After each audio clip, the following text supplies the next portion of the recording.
diferenciable de otros. Y finalmente, ¿hay consenso en esos dos esquemas? Por ejemplo, el calor. ¿Hay criterios observables para el calor? ¿Puedo diferenciar el calor de otros fenómenos? ¿Cierto? ¿No? Puedo diferenciar el calor del frío. ¿Hay consenso entre qué cosa es calor? Sí. Entonces el calor se puede medir a través de la temperatura, ¿no? Un criterio observable. O, por ejemplo, ¿cómo sé si mi centímetro en realidad mide la talla? Me preguntaré, ¿hay criterios observables? ¿La talla se puede observar? Sí, ¿no? En relación a volumen. El fenómeno observado es diferenciable. Por ejemplo, ¿alguien de talla alta es diferenciable de alguien de talla baja? Sí, ¿verdad? ¿Hay consenso en qué cosa es la talla? Distancia del piso. Hay consenso. Entonces ahí ya tienes un atributo, tu instrumento es capaz de medir, de capturar la ley, el fenómeno que está evaluando. Pero no todo es tan fácil como recolectar la talla. ¿Qué pasa cuando no hay consenso en lo que estás evaluando? ¿Qué pasa cuando el criterio no es fácilmente observable? ¿O qué pasa cuando no es fácil discriminar a un grupo de otro? En el caso de la depresión. La depresión no es algo que sea un fenómeno enteramente observable, ¿sí? Solo observando a la persona no puede decir que esta persona tiene depresión o no. No es fácil detectar a alguien que está con depresión y otra que no, simplemente por observación. Y no hay consenso, ¿cierto? DSM-4, DSM-5, los fenómenos se actualizan. Entonces, en ese caso, ya no hablamos de una medición observable, sino hablamos de un constructo. ¿Sí? ¿Por qué? Porque el fenómeno, al no poder observarlo, los psicólogos o en psicometría lo que se dice es, como yo sé que existe un fenómeno, está latente ahí, solo que por sí solo no existe, existe a través de ciertos indicadores. ¿Sí? Y si alguna vez se han preguntado por qué un test tiene que tener 15 preguntas, por qué este test tiene 9 preguntas, ¿por qué este test tiene 25 preguntas? Es porque hemos determinado que esas preguntas son los rasgos observables que en conjunto me van a permitir reconocer el constructo que está ahí latente. ¿Sí? Entonces la depresión no existe en el mundo, digamos, concreto, sino en el mundo abstracto, y se concreta a través de estas preguntas que sí existen y que se pueden observar. ¿Sí? Entonces, eso es un constructo, y si tal vez validar algo como esto sea más sencillo, porque es algo observable, diferenciable, y hay consenso, acá el reto es más grande. ¿Sí? Entonces, la medición o la determinación de una variable latente puede ser basada en la teoría, múltiples teorías. ¿Sí? En el momento en que trates de medir algo que no puedes observar de frente, tienes que basarte en teorías. O tienes que desarrollar las teorías. Y eso ya viene del mundo cualitativo, del mundo de la teoría fundamentada, donde a través de la observación y la comprensión de un fenómeno tú puedes crear un constructo. ¿Sí? Por ejemplo, existe una teoría muy bonita, la teoría de la acción razonada. ¿Han escuchado esta? La teoría de la acción razonada. ¿Por qué hacemos las cosas que hacemos? Por ejemplo, ¿por qué decides tú comprarte, no sé, hablando del fenómeno del mundial, ¿no? ¿Por qué decides tú comprarte un álbum de Panini? ¿Cuáles son los motivos que te llevan a comprarte tu álbum de Panini? ¿Sí? La teoría de la acción razonada lo que hace es tratar de sistematizar la acción que tú haces a través de cuáles han sido tus razonamientos para ello. Llevémoslo al ámbito de salud. Cuando te enfermas, ¿qué te motiva a ir al médico? ¿O qué motiva a una persona a ir al médico? ¿Por qué no? En la acción razonada dirá pues que hay componentes económicos de por medio, hay componentes de inversión de tiempo, hay componentes de seguridad y de conocimiento previo. Entonces, por ejemplo, una persona de bajos recursos que se enferma tendrá una acción razonada para decir, ¿debo ir al médico? Uy, pero voy a enfrentarme a las colas, inversión de tiempo. Pero no tengo dinero para tratarme la enfermedad, tendré que tratarme problemas económicos, ¿no? Uy, si voy me van a tratar mal. Entonces hay un montón de esquemas que en conjunto pueden determinar un constructo que es intención de visita al médico. ¿Sí? La intención de visita al médico no es algo que puedas medir observablemente, pero a través de ciertos rasgos, componente económico, que se llaman dimensiones, tú puedes medir, al menos o aproximarte a esa intención. ¿Sí? Entonces, una vez que desarrollas ese instrumento para decir, ya, con esto yo puedo evaluar, tengo que ver si tiene los siguientes atributos.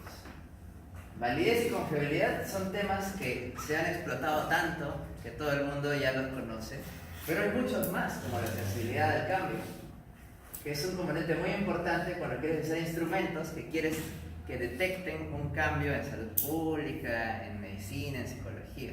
¿Cómo yo sé si mi paciente ha mejorado en su depresión? Mi test tiene que ser sensible al cambio, tiene que ser capaz de detectar cambios de cuando alguien está mal a cuando alguien está bien. ¿Sí?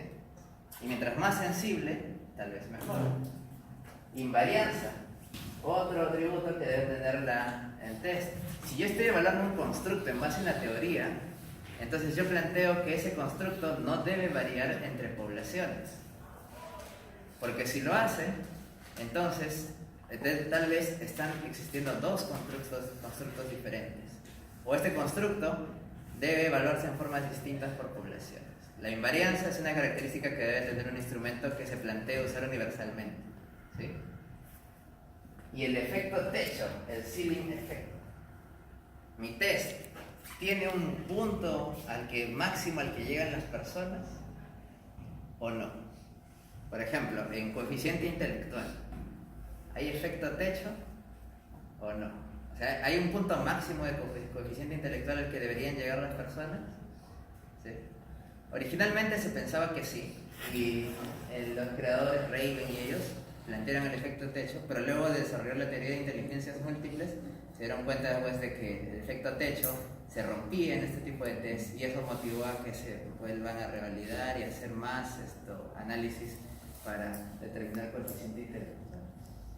Entonces empecemos con los bases, porque todos estos atributos son interesantes, pero no sirven de nada si no tienen estos dos temas. ¿Sí? Por eso es que los han esforzado tanto y los solicitan tanto en las investigaciones. Entonces veamos uno por uno. Hablemos de validez. Ustedes han escuchado del tema validez. ¿A qué le llama validez? O en los libros, ¿cómo se define la validez? Lo dice de una forma bien sencilla, ¿no? Muchos libros lo han tratado de reducir a es que tu instrumento mida lo que pretenda medir. Pero eso no nos da mucha información. Que mida lo que pretenda medir y cómo hago eso. Sí, el que mide lo que dice medir. Formalmente, según la Asociación Americana de Medición, es esto. La validez en realidad es el grado en que las características observables de un fenómeno se corresponden con la teoría que lo postula. ¿Sí? Quiere decir eso, que un instrumento, a través de ciertas características observables, puede recolectar parte de ese fenómeno, o tal vez puede recolectarlo en su totalidad. Mientras más lo hagas, más validez tendrá. ¿Sí? Entonces, dejemos un poco de lado el mide lo que pretende medir, porque es una definición muy vacía. Recuerda, en la ecuación de la teoría de medición, el valor real es igual a el valor observado más el error. Entonces, la validez va a ser el grado en que las características observables van a corresponderse con la teoría, es decir, el grado con el que pelean contra el error. ¿Sí? Esa es validez.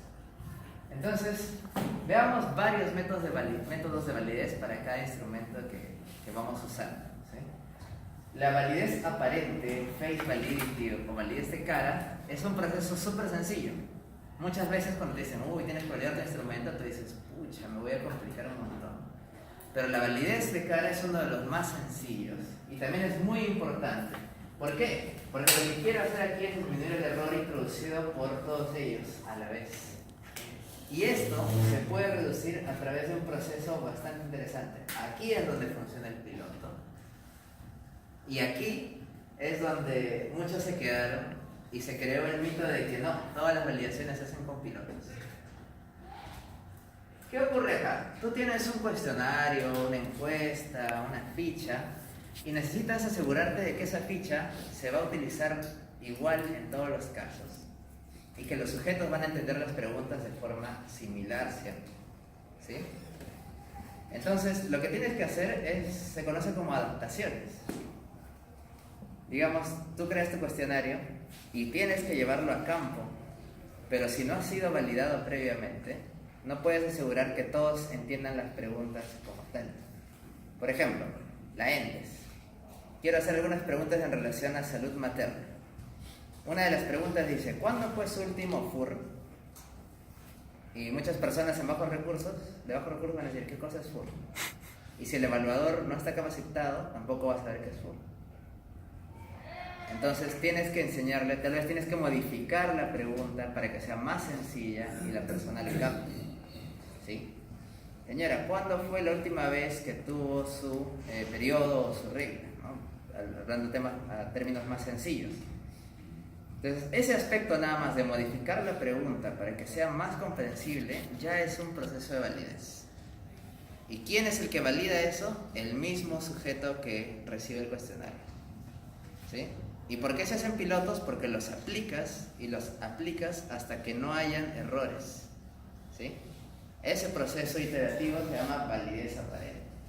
Entonces, si tú has creado tu propia ficha de recolección de datos, tu cuestionario, aplícalo en 30, 20 personas y pídele sus opiniones. ¿Qué preguntas no se entienden? Pregunta si todos entienden lo mismo. Evalúa ese proceso. Evalúa si vas a utilizar a un encuestador, evalúa si él capta las preguntas como tú quieres que las aplique. Todo ese proceso bastante cualitativo es la validez aparente, ¿sí? Entonces, si tú tienes fichas, encuestas y te dicen que las valides, este es el proceso, ¿sí? No hay estadística acá. Ese es el proceso. Entonces, tú puedes hacer hasta 15 pruebas hasta que el sujeto diga, listo, no tengo más preguntas, más consultas. Ya se entiende todo el cuestionario en su totalidad. El cuestionario de la ENDES tiene que pasar por estos casos en zonas de bajos recursos, ¿sí? Cuando uno revisa el manual del INEI, puede ver que hay procesos en los que se han hecho validaciones para pasar la encuesta quechua y que incluso al pasarla no se haya perdido el espíritu de lo que se quiere preguntar, etc. Entonces, a partir de eso, de este proceso es que se suele generar esto acá, el manual del instrumento. Instrumento que se precie de ser bueno, si vas a buscar en internet, tiene que tener su manual. Si no tiene su manual, habrá que generar uno. Pero siempre debe existir un manual cuando aplicas un instrumento. Si no lo tienes, no puedes asegurar que tu proceso está estandarizado. Y por lo tanto, no puedes asegurar que tus mediciones sean del todo válidas, ¿sí? Validez de cara, la validez más sencilla de hacer en términos de logística, pero tal vez en términos de procesos, cuántas veces vas a repetir, eso ya depende de cada uno. Validez de contenido. Aquí viene otro mito. Validez de contenido quiere decir que el constructo que tú estés evaluando, no importa si es observable o no observable, ese constructo que estás evaluando, en realidad lo estás evaluando con todos los componentes necesarios que abarcan ese constructo. En el sentido más sencillo, si mi constructo fuera conocimiento de pruebas, operaciones básicas de matemáticas, y les tomo un examen a los niños, este test es para evaluar tu nivel de conocimiento de sumas y restas. Si yo le tomo solo sumas a ese alumno, ese test, ese examen, no contiene todo el contenido de operaciones básicas, no tiene validez de contenido, ¿sí? Entonces, por ejemplo, quiero evaluar conocimiento sobre bioseguridad y solo te pregunto el lavado de manos.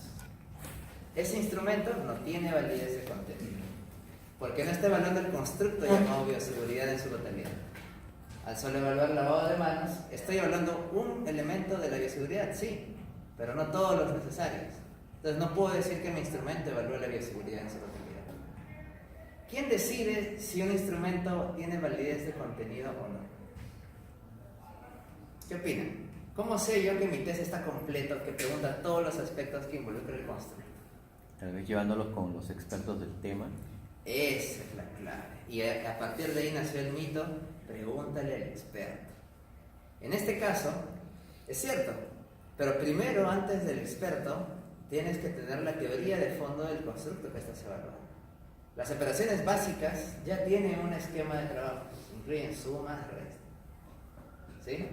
Entonces, tú debes crear tu test basándote en sumas y restas. Pero probablemente la complejidad de esas preguntas hace que el experto debe evaluar y decir, no, mira, en mi experiencia, yo sé que si bien estas restas son fáciles de hacer, cuando ya son de 3 dígitos, ten cuidado, eso ya es por un nivel más avanzado. Las sumas sí pueden ser hasta 3 dígitos, entonces el experto ahí tiene un gran valor agregado para el cuestionario, para el instrumento que estés utilizando, ¿sí?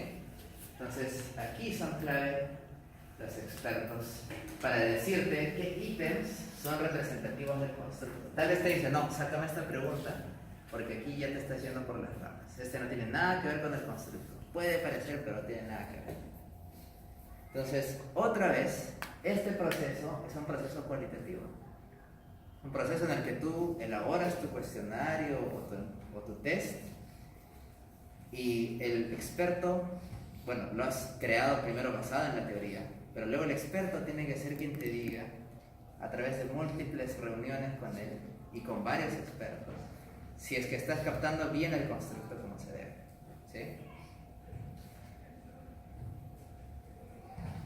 Algunas pruebas estadísticas habían, antiguas, pero al final se demostró que no servían de mucho.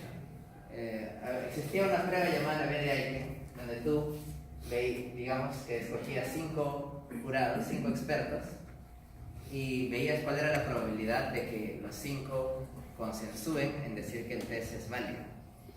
Pero se desestimó, la B de Aiken se desestimó, porque es mucho más valioso el input cualitativo que puede dar el experto en el retiro de ítems y demás, ¿sí? Entonces la B de Aiken ya no se usa, también te botaba un valor de P. Y miren, pues ya les dijimos en clases anteriores que el valor de P es una de las cosas en las que no deberíamos confiar enteramente.